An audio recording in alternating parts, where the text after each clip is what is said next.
Bien, Melissa, yo sé que hasta ahora hemos creído que la crucifixión de Jesús ha sido una predestinación absoluta de Dios, pero en realidad vamos a entender en una conferencia que se llama La Predestinación, que la predestinación de Dios no es absoluta. Lo vamos a entender en esta conferencia. Lo que sí yo quería retomar es el pasaje bíblico de 1 Corintios 2:8, que leímos antes, 2:6, 2:8, que dice: sabiduría precedente del Espíritu. Sin embargo, cuando estoy entre cristianos maduros, imparto sabiduría, pero no la sabiduría de este mundo, ni la de quienes lo gobiernan, que están destinados a desaparecer. Más bien exponemos la sabiduría de Dios, que estaba oculta, pero que Dios había destinado para nuestra gloria desde antes de la creación del mundo.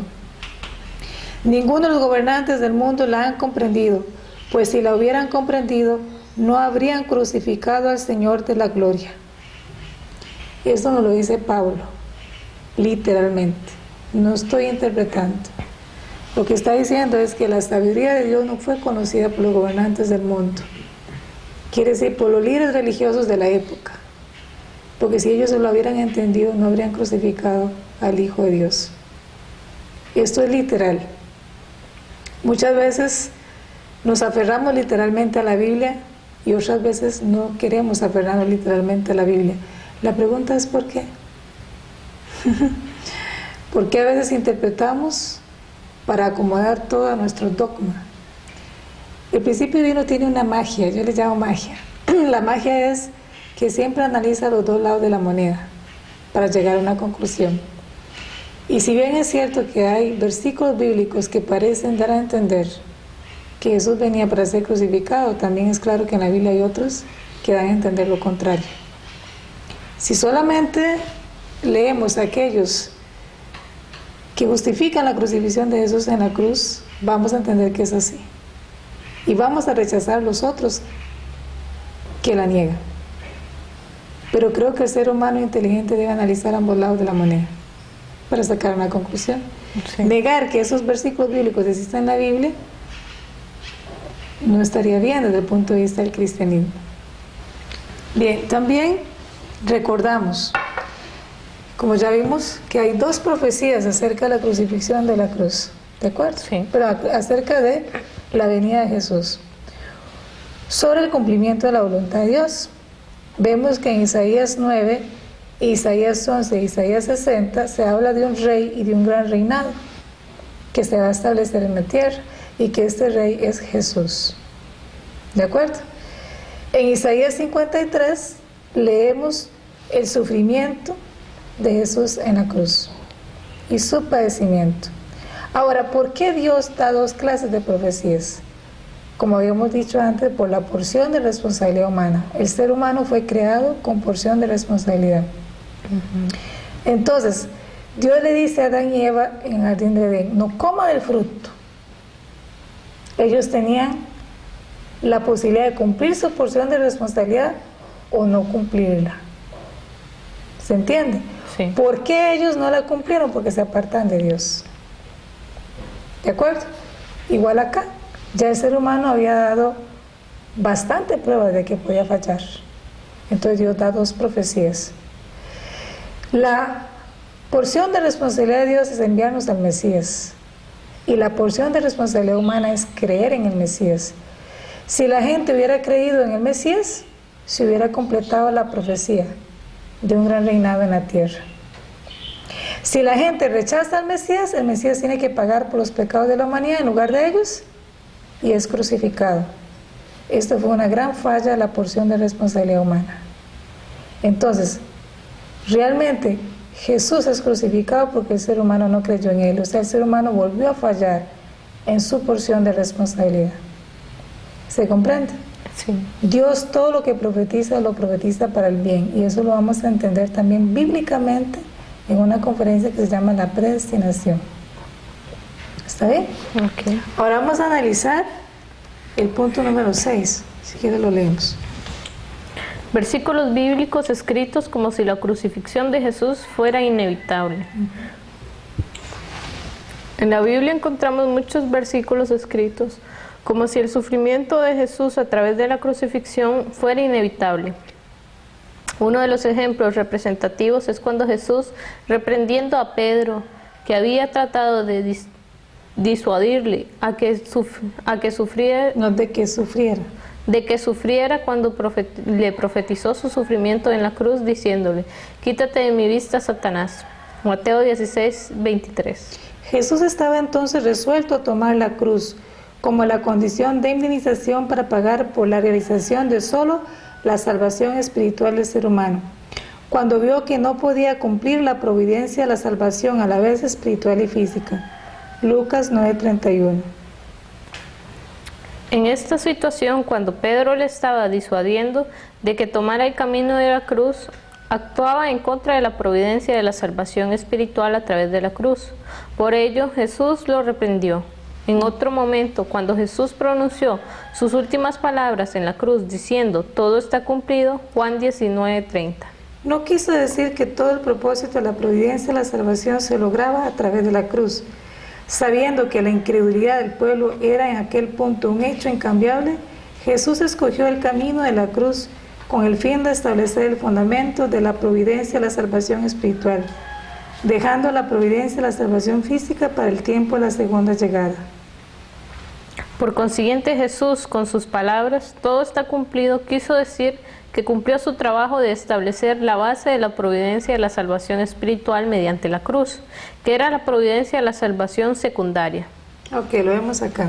Entonces, hay algunos versículos bíblicos que dan a entender, ¿verdad?, que la crucifixión de Jesús era una predestinación absoluta de Dios. Leemos en Mateo 16, 23. Cuando Jesús está hablando de su crucifixión y que lo van a matar, ¿verdad?, que lo van a asesinar, Pedro le dice: que no te acontezca esto, Señor. Y Jesús le responde: apártate de mí, Satanás. Entonces pareciera que este versículo bíblico está dando a entender que la voluntad de Dios era que él fuera crucificado, porque cuando él le dice: apártate de mí, Satanás, pareciera, ¿verdad?, que sea así. Ahora, ¿qué significa este versículo bíblico?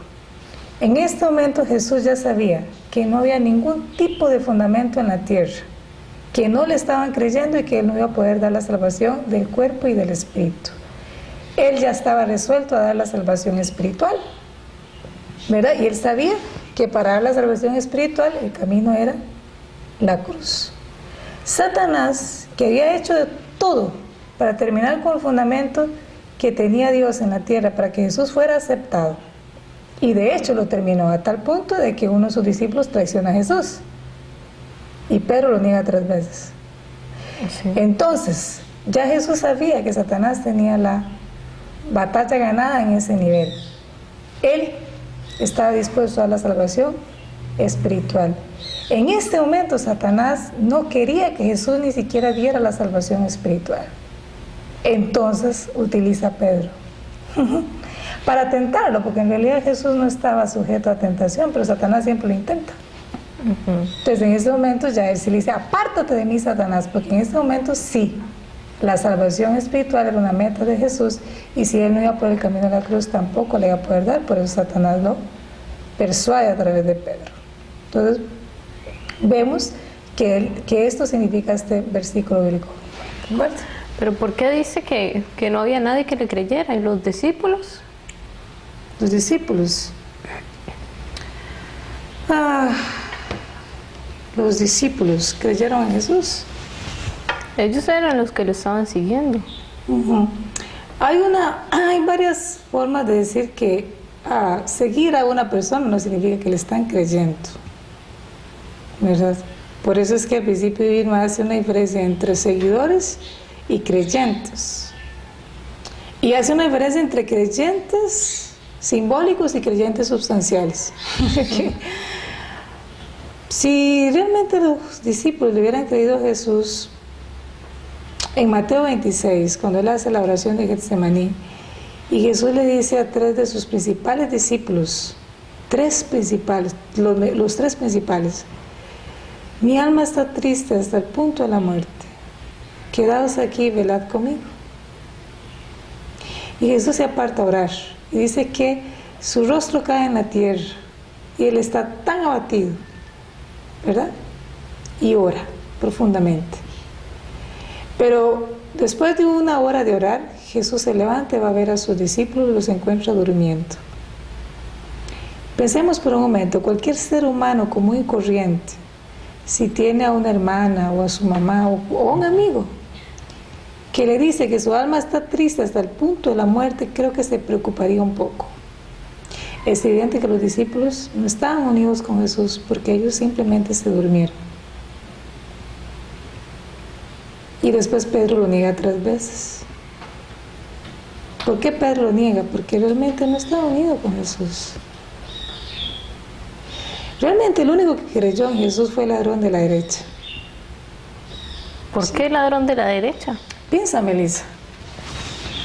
Él creyó que Jesús era el Hijo de Dios, ¿sí o no? Según la Biblia. Sí. Imagínate que los discípulos de Jesús estuvieron 3 años con Cristo. Pero hasta ese momento él nunca había seguido a Jesús o nunca había estado con Jesús. Con mucha más razón. Su muestra de fe es más grande que cualquier otra cosa. ¿Por qué? Porque está creyendo que una persona que está siendo martirizada y crucificada en la posición de un delincuente igual que él, es el Hijo de Dios. Tenía más fe que cualquiera. Le cuento que tener ese nivel de fe, de creer que el que está a mi izquierda está siendo crucificado y está siendo martirizado, se están burlando de él, es el Hijo de Dios, creo que la fe fue muy grande. ¿Sí o no? Tal vez sí, pero podemos tomarlo, quizás no fueron palabras verdaderas de él. Pero si la respuesta de Jesús le dice, hoy estarás conmigo en el paraíso, creo que Jesús tenía más capacidad de diferenciar si eran palabras verdaderas o no. Si él le dice, hoy estarás conmigo en el paraíso, es porque eran verdaderas. Sí, es una posibilidad. ¿Es una posibilidad o es lógico? Sí, tal vez puede ser que, al igual que Dios, le conmovió a esta persona que estaba al lado de él. Sí, pero lo que me dice a mí que eran palabras verdaderas fue la respuesta de Jesús. ¿Ya?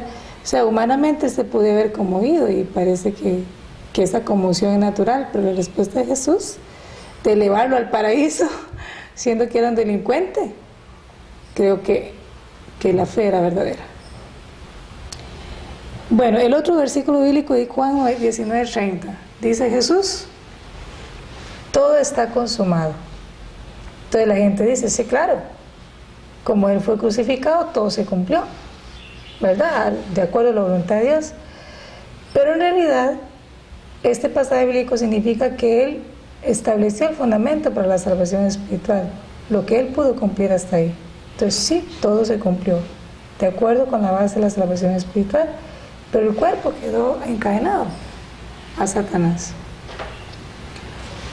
Romanos 7:14, ¿qué dice Pablo? Con mi espíritu me deleito en la ley de Dios, pero con mi cuerpo descubro otra ley que me ata al pecado que está en mis miembros. Y Pablo vino después de la crucifixión de Jesús y fue un gran creyente. Sí. Entonces, la salvación no fue completa, se alcanzó la salvación espiritual, pero no la salvación física. ¿Ok? Bueno, pero Dios, sabiendo que el ser humano podía fallar en su porción de responsabilidad, Él preparó todas las condiciones para que protegieran al Hijo de Dios.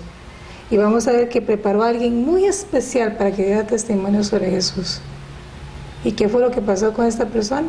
Bueno, eso lo leemos en la sección número 2. La segunda llegada de Elías y Juan el Bautista. El profeta Malaquías predijo que Elías volvería de nuevo, Mateo 3:23. Y según el testimonio de Jesús, Juan Bautista era la segunda llegada de Elías, Mateo 11:14, 17, 13. La tendencia del pensamiento judío centralizado en la segunda llegada de Elías. Elías ascendió al cielo sin haber cumplido totalmente su misión divina, y el poder de Satanás fue de nuevo en aumento. Por consiguiente, con el fin de que el ideal del templo sustancial, Jesús, se pudiera realizar, debería haber primeramente otro profeta que sucediera a Elías y cumpliera la misión de separación de Satanás que Elías había dejado sin completar en la tierra. A causa de esta necesidad providencial, el profeta Malaquías predijo la segunda llegada de Elías, Malaquías 3:23.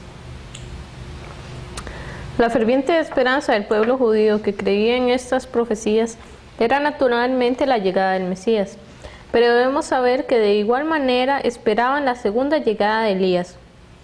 Esto es debido a que Dios les había prometido claramente a través del profeta Malaquías que les mandaría al profeta Elías antes de la segunda llegada del Mesías, antes de la llegada del Mesías, con el fin de preparar el camino del Señor. Malaquías 3:23. El pueblo judío que aquel tiempo estaba mirando al cielo esperando que volviera Elías con la expectativa de que éste volviera sobre las nubes. El pueblo judío de aquel tiempo estaba mirando al cielo esperando que volviera Elías con la expectativa de que éste volviera sobre las nubes.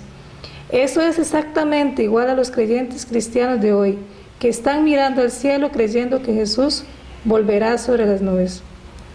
Cuando aún no se había oído ningún rumor sobre la llegada de Elías, como lo había profetizado Malaquías, Jesús apareció inesperadamente autoproclamando Mesías, lo que naturalmente causó gran confusión en Jerusalén.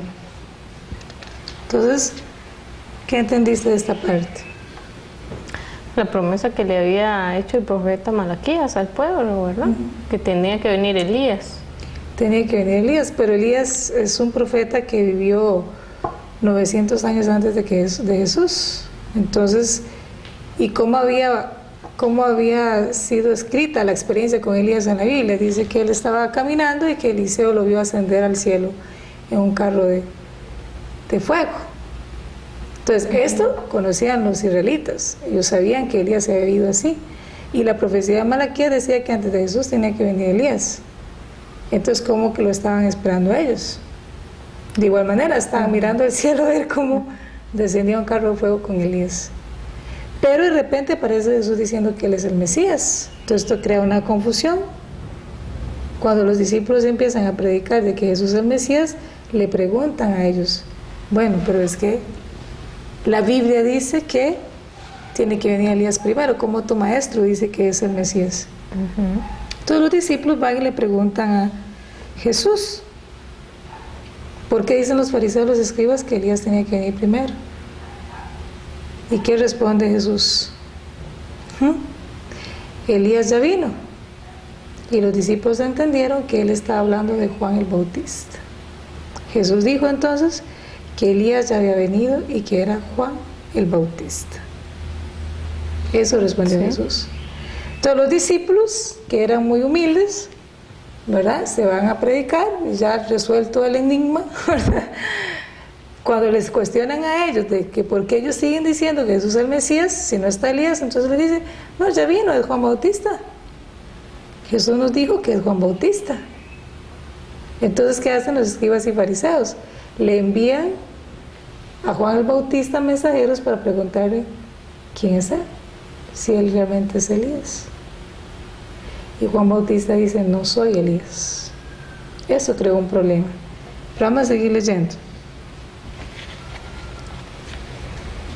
El camino a seguir del pueblo judío. Jesús dijo que Juan el Bautista era precisamente el Elías por quien el pueblo judío había esperado tanto tiempo. Mateo 11:14. Por el contrario, como Juan el Bautista, el originador de esta controversia, ya había negado el hecho, las palabras de quién tomaría seriamente el pueblo.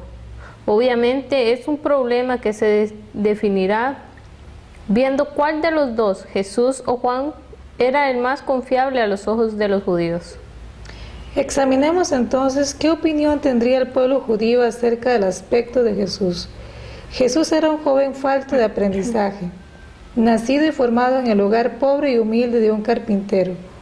Este joven desconocido se presentó llamándose a sí mismo el Señor del sábado y violó este día que los judíos consideraban tan importante como su propia vida. Mateo 12:1-8. Así Jesús llegó a ser conocido como alguien que transgredía la ley, que era el símbolo de la salvación para los judíos. Mateo 5:17. Por consiguiente, Jesús fue acusado por los líderes judíos y tuvo que reunir a sus discípulos de entre pescadores. Se hizo amigo de cobradores de impuestos, prostitutas y pecadores, comiendo y bebiendo junto con ellos. Mateo 11:19. Jesús se puso al mismo nivel que Dios, Juan 14:9, y enfatizó que la gente debería amarle más que a sus padres, hermanos, esposo o esposa o hijos, afirmando, Mateo 10:37, Lucas 14:26, afirmando que nadie podría entrar al reino de los cielos si no era a través de él, Juan 14:6. Al observar todas estas circunstancias en su totalidad, podemos deducir que Jesús no era una persona fiable para los judíos de aquellos días. A continuación, investiguemos qué opinión tendría el pueblo judío de Juan el Bautista. Juan nació como hijo del sacerdote Zacarías, en una distinguida familia, Lucas 1:13.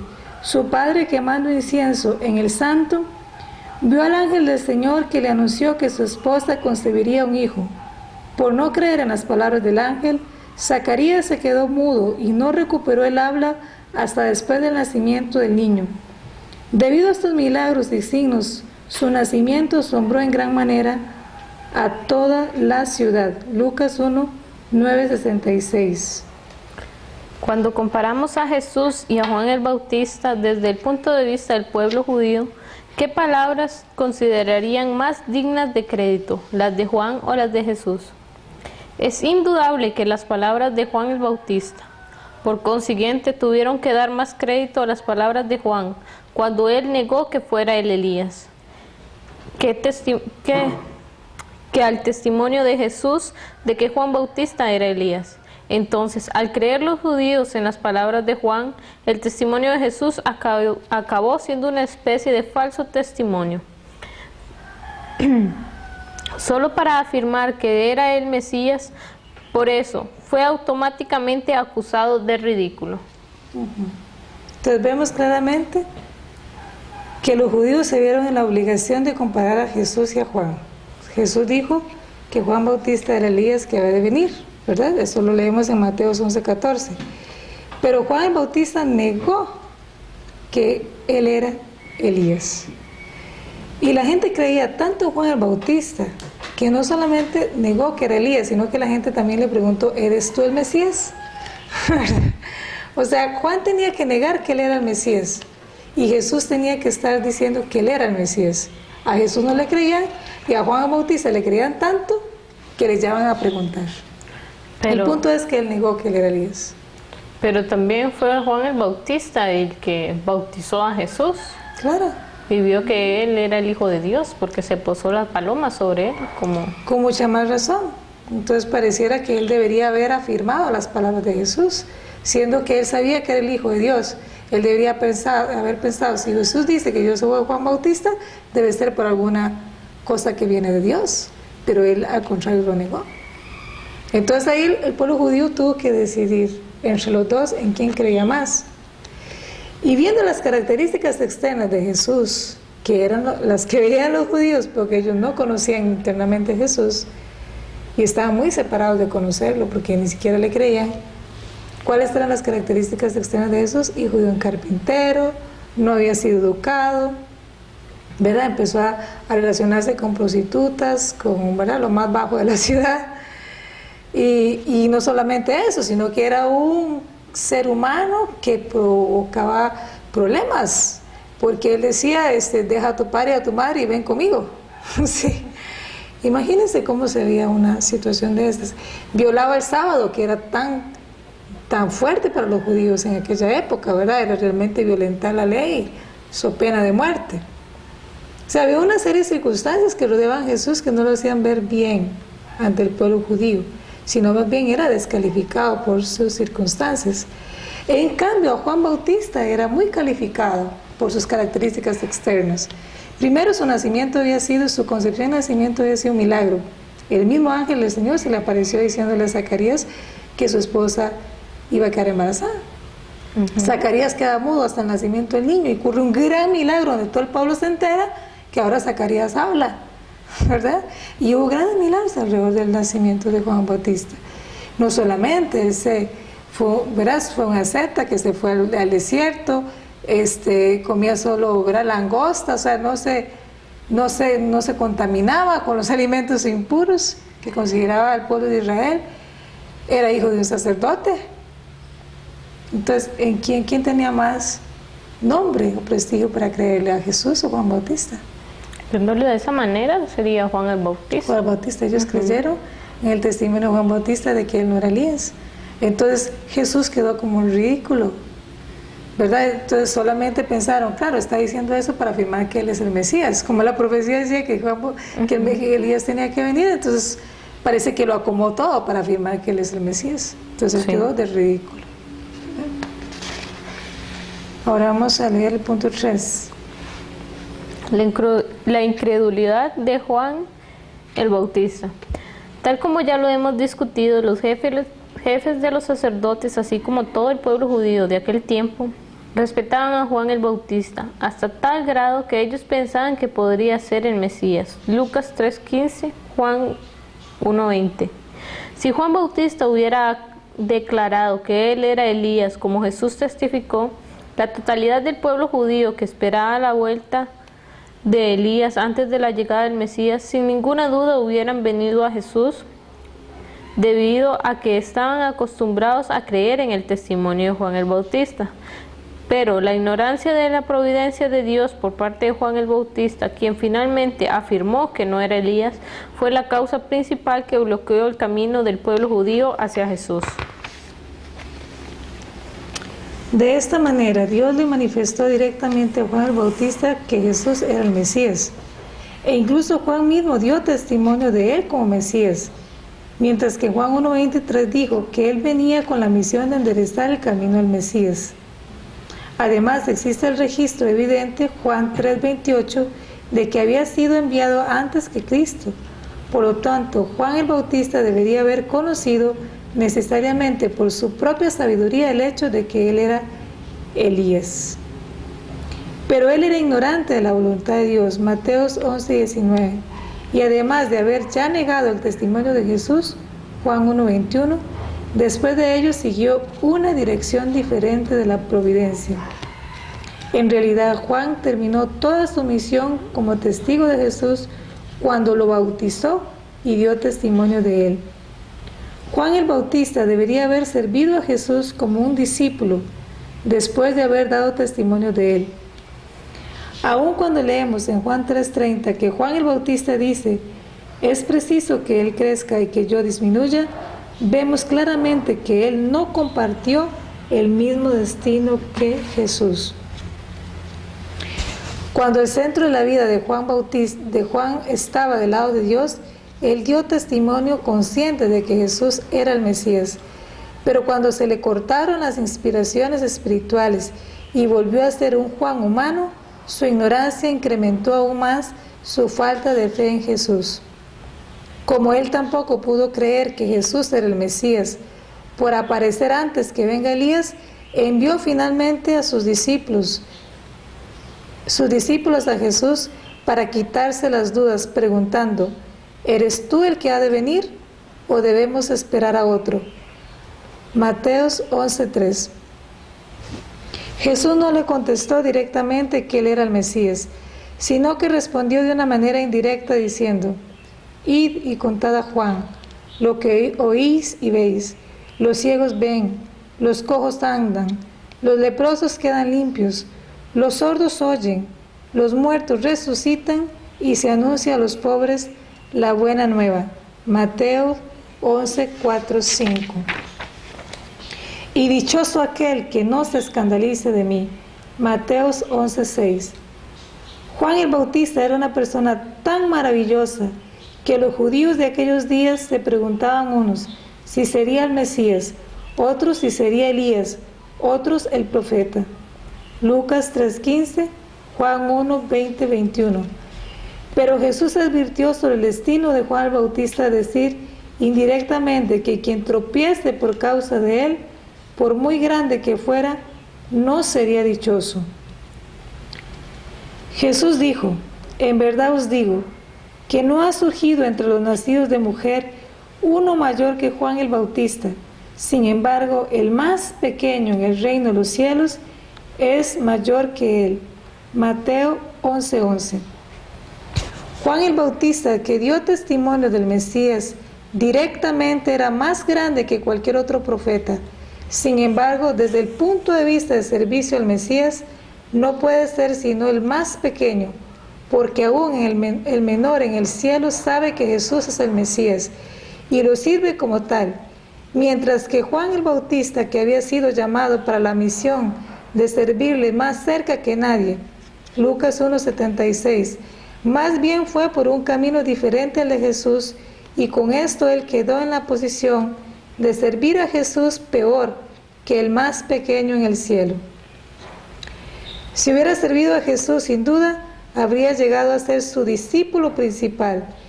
Pero debido a que Juan falló en cumplir su misión de servir a Jesús, el violento Pedro conquistó esta posición del discípulo principal. Si Juan Bautista hubiera actuado con sabiduría, no habría abandonado a Jesús y sus obras habrían permanecido para la eternidad como justas. Pero desafortunadamente él bloqueó el camino del pueblo judío, así como el suyo propio, para llegar a Jesús. Con esto hemos llegado a comprender que la causa principal que ocasionó la crucifixión de Jesús fue Juan el Bautista. Entonces, ¿qué has entendido acá? Según como dice la Biblia, según los versículos, Juan el Bautista sí era realmente Elías. Pero entonces, la pregunta que tengo es, ¿por qué Juan el Bautista no sabía que él era Elías? Es una pregunta interesante. ¿O por qué él dudó de que lo fuera? Bueno, primero recordemos que Juan Bautista nace como hijo de Zacarías. Si nosotros leemos en Lucas 1:17, la revelación que le hace el ángel a Zacarías, le dice que su hijo irá delante del Señor con el espíritu y poder de Elías, para preparar a un pueblo bien dispuesto para el Señor. O sea, ya desde el nacimiento, de la concepción de Juan, de la revelación que el ángel le hace a su padre, le revela que él venía con el espíritu y el poder de Elías. Lo que quiere decir que con la misión de Elías. Y esto es muy importante entenderlo, ¿verdad? No fue que Juan Bautista es la reencarnación de Elías, ni nada por el estilo, sino que se dice que es la segunda llegada de Elías, precisamente una persona con la misma misión que tenía Elías, pero años después, ¿verdad? Porque Elías no había podido completar su misión. Entonces viene una persona como Juan el Bautista a completar la misión de Elías, que era preparar a un pueblo dispuesto para el Señor, separar al pueblo de Satanás y encaminarlo hacia el Señor. Entonces él debería haber sabido, pero digamos que a su padre se le olvidó. Eso iba a decir, entonces tal vez fue que no le informó. Zacarías sí no le dijo a Juan el Bautista que él había tenido esta revelación sobre él. Pero hay razones para entender que él debería haberlo sabido, porque, por ejemplo, él mismo dice que él viene a preparar el camino al Señor. Eso lo leemos en Juan 1:23, que dice que él venía con la misión de enderezar el camino del Mesías. O sea, él sabía que esa era la misión. Pero no solamente tenemos esa prueba, sino que él mismo dio testimonio de que Jesús era el Hijo de Dios. Entonces, cuando él lo bautiza. Sí, pero ¿cómo? O sea, a mí todavía no me queda suficientemente claro que él supiera que él sí venía en ese camino. Sí, la misión que él tenía, pero no que venía, por decirlo así, con la misión heredada de Elías, por decirlo así. Ok, cuando una persona tiene una misión muy elevada dentro de la providencia de Dios y está muy conectado con Dios, su propia sensibilidad espiritual se lo puede decir. Pero no solamente eso, sino que digamos que él tenía sus dudas, porque de verdad en Juan 1:33-34 se ve un poco la duda de Juan Bautista sobre Jesús. Bueno, leemos en Mateo 3:11, que dice Juan Bautista: yo os bautizo con agua para conversión, pero aquel que viene detrás de mí es más fuerte que yo y no merezco llevarle las sandalias. Él os bautizará en el Espíritu Santo y en el fuego. Mateo 3:11. O sea, aquí pareciera, está en la página 147, pareciera que Juan el Bautista está esperando a alguien demasiado grande, tan grande que no es digno de ni de llevarle las sandalias. Pero ve lo que aparece en Juan 1, 33, 34. Él confesó diciendo: y yo no le conocía, pero el que me envió a bautizar en agua me dijo: aquel sobre quien veas que baja el Espíritu y se queda sobre él, ese es el que bautiza en el Espíritu Santo. Y yo lo he visto y doy testimonio de que este es elegido de Dios. Entonces, vamos a decir que él se confundió un poco, ¿de acuerdo? Y no supo, pero el punto es que él sabía que Jesús era el Hijo de Dios y que las palabras de Jesús, él debería creer en las palabras de Jesús. Si Jesús decía que era Elías, soy Elías y punto. Es decir, hubo muchas preparaciones. La revelación del ángel antes de que él fuera concebido, incluso su propia sabiduría, ¿verdad? Él mismo había recibido la revelación de que venía a preparar el camino del Señor. Dios le da la revelación, ¿quién es el Señor? Y las palabras de Jesús hubieran sido suficiente peso si él realmente hubiera creído que Jesús es el Mesías. El problema no era que él no supiera que él era Elías, el problema es que él no creyó en Jesús como el Mesías, ¿verdad? Y la prueba está de que él, en Mateo 11:3 le pregunta, dice, envió finalmente a sus discípulos desde la cárcel donde él estaba a preguntarle: ¿eres tú el que ha de venir o debemos esperar a otro? ¿Cómo es que Juan Bautista envía a sus discípulos a preguntarle a Jesús eso si ya había recibido la revelación directamente de Dios? Entonces el problema no fue que él se confundiera si era Elías o no, el problema es que él no acompañó a Jesús, no le creyó a Jesús. Entonces, otra prueba bien clara, Juan 3:30, cuando Juan Bautista dice: es preciso que él crezca y que yo disminuya. Ahora, si él sigue a Jesús, ¿hubiera crecido o hubiera disminuido? Bueno, leímos anteriormente que él hubiera sido el principal de los discípulos. Hubiera sido el principal. O sea, él tenía que crecer con el Mesías. Ahora, es preciso que él crezca y que yo disminuya. Leamos entre líneas las palabras de Juan Bautista. Es preciso que él crezca y que yo disminuya para poder creer que él es el Mesías. Porque si él se eleva sobre Juan Bautista, quiere decir que él es el Mesías. Entonces yo me voy a quedar aquí como viendo los toros desde la barrera para si realmente crece. Eso significa. Sí, esa podría ser una interpretación. Podría ser. Pero lo otro es que no es interpretación. Mateo 11:3, ¿eres tú el que ha de venir o debemos esperar a otro? Ahora, ¿cuál fue el destino de Juan Bautista? Murió porque le cortaron la cabeza. ¿Y por qué? Si él era la persona elegida por Dios para preparar los caminos del Señor, debería tener mucha protección de Dios. Sí. ¿No te parece?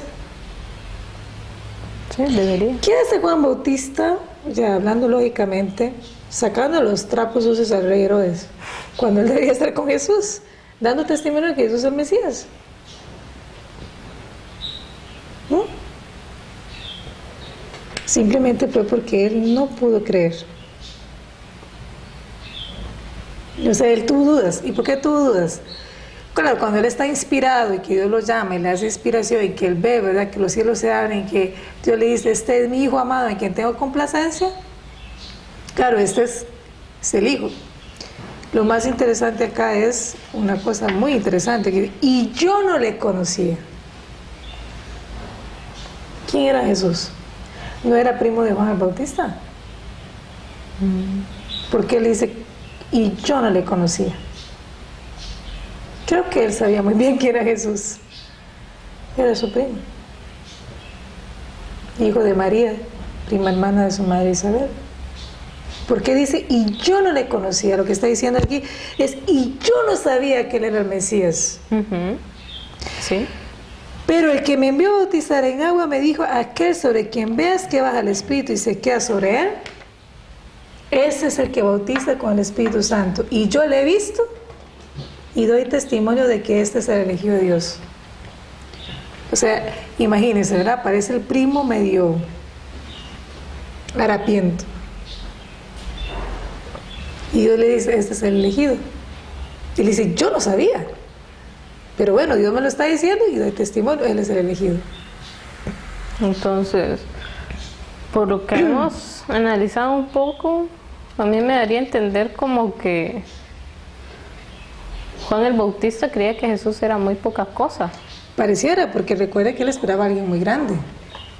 Vea lo que dice anteriormente, ¿verdad? En Mateos 3:11, que ya leímos. Y no merezco llevarle las sandalias. Yo os bautizo con agua para conversión, pero aquel que viene detrás de mí es más fuerte que yo y no merezco llevarle las sandalias.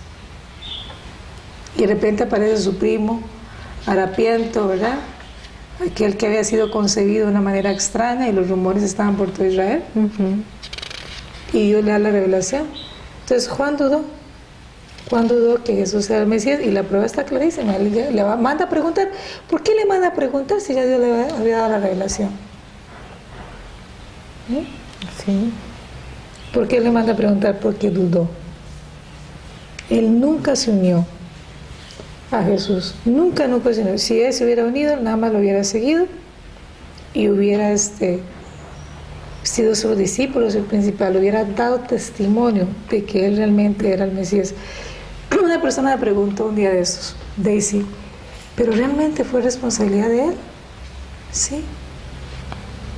Porque todas las circunstancias luego de Juan Bautista, Dios se las había preparado con tanto esmero que el pueblo entero pensaba que él era el Mesías. Los escribas y fariseos, que eran los líderes religiosos, empezaron a pensar en Juan Bautista como el Mesías. ¿Se entiende?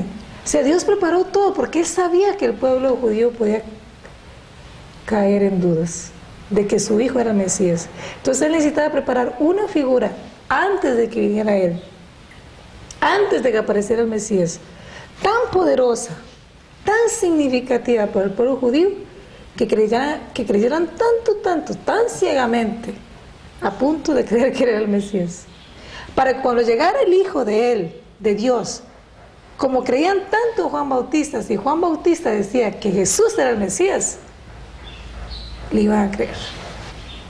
¿Se entiende? Entonces sí fue responsabilidad de él, completamente, la crucifixión de Jesús. Sí fue responsabilidad de Juan Bautista, entonces ni modo, sobre él le cae la responsabilidad. Y él mismo no creyó porque él, después de perder la inspiración divina, entonces es como la persona que recibe una revelación, ¿verdad? Primero el impacto espiritual, emocional, ¿verdad? Pero después cuando ya se le quita esa inspiración, puede llegar simplemente a decir, mira, fue un sueño, o tal vez fue algo que, ¿verdad?, no lo entendí bien, ¿verdad? Tal vez yo estoy con tanta expectativa y con tanta ansiedad que aparezca el Mesías, de repente yo mismo me confundí, pensé que es él, ¿verdad? Y pensé que era una revelación de Dios, y tal vez no, y él empezó a dudar. Sí. Sigamos. La razón por la cual Juan el Bautista era Elías. Juan el Bautista vino como sucesor de Elías para cumplir la misión que éste dejó incompleta.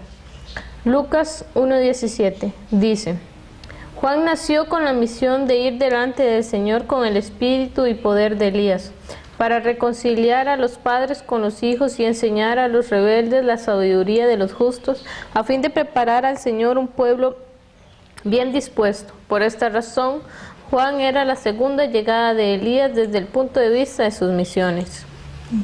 Nuestra actitud hacia la Biblia. Desde el tiempo de Jesús hasta el presente, nadie ha sido capaz de revelar este secreto celestial. Esto es debido a que hasta ahora hemos leído la Biblia según el punto de vista de Juan el Bautista. De que Juan el Bautista era el más grande de todos los profetas. De la historia de Juan el Bautista hemos aprendido que debemos abandonar la actitud de fe conservadora que nos hace estar temerosos de abandonar los viejos conceptos tradicionales. Bueno, aquí hay dos temas, ¿verdad? O sea, ¿cuál es la razón de por qué Juan el Bautista era Elías? ¿Qué entendiste de eso? Como ya lo estábamos viendo, que fue porque él venía con la misma misión de Elías. Entonces, por eso se decía que él era Elías. Y que Y lo otro, la actitud, digamos, que nosotros debemos tener hasta la Biblia. Sí, que tal vez deberíamos razonar un poco más, ¿verdad? Y analizar desde un punto de vista más objetivo. Es lo mismo con respecto a la crucifixión de Jesús. Hasta ahora hemos leído la Biblia desde el punto de vista que Jesús vino para ser crucificado. El principio divino analiza desde otro punto de vista y hemos dado pruebas bíblicas de que se puede analizar desde ese punto de vista. Entonces, si leemos la Biblia aceptando que Juan Bautista era el gran personaje ¿verdad?, que cumplió su misión y que, wow, el gran profeta, y claro que lo fue y que estaba profetizado para hacerlo, vamos a entender que él completó su misión. Pero si ahora leemos la Biblia desde el punto de vista que Juan el Bautista falló en cumplimiento de la misión, vamos a encontrar los pasajes bíblicos que la comprueban. ¿De acuerdo? Entonces, Sí. tenemos que tener una actitud un poco más abierta, o sea, sin ser tan dogmática, ¿verdad? Porque si no, entonces vamos a aferrarnos a un solo punto de vista sin tener todo el panorama completo. Y es claro que realmente él dudó de que Jesús era el Mesías. No sé si tienes alguna pregunta hasta acá, sobre todo lo que hemos analizado.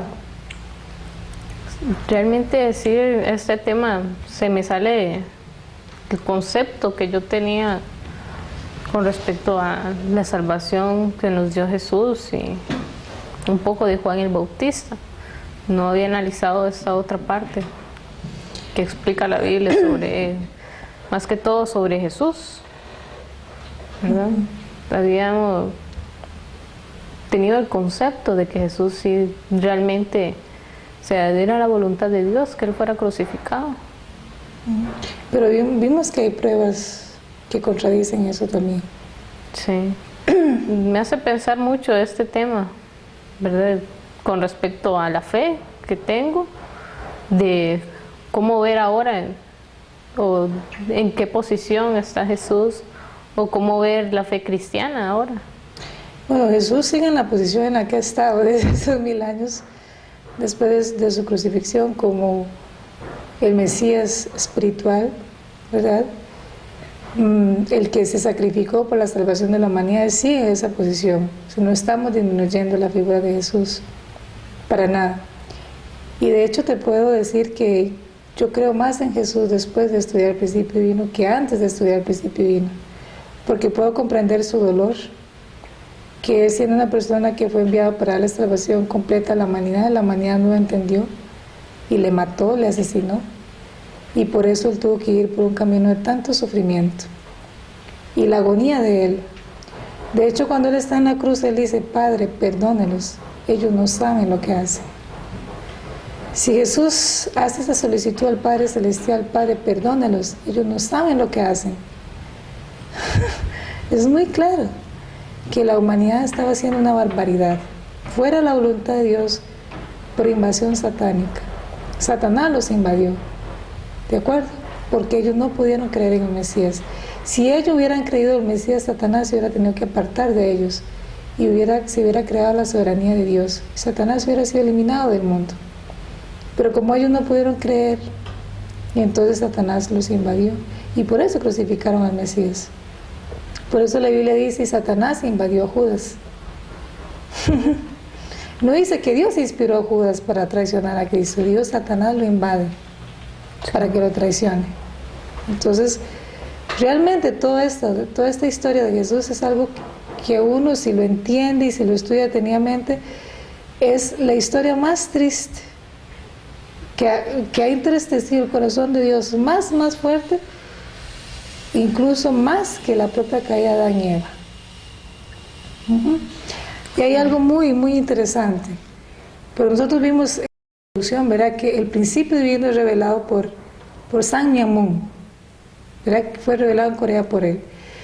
Y Samyamun dice en uno de sus discursos que Jesús, cuando él dice: Padre, perdónelos, ellos no saben lo que hacen. Dios tenía tanto dolor en su corazón de ver todo lo que él había hecho por salvar a su pueblo, por salvar a la humanidad, y que no habían entendido el mensaje.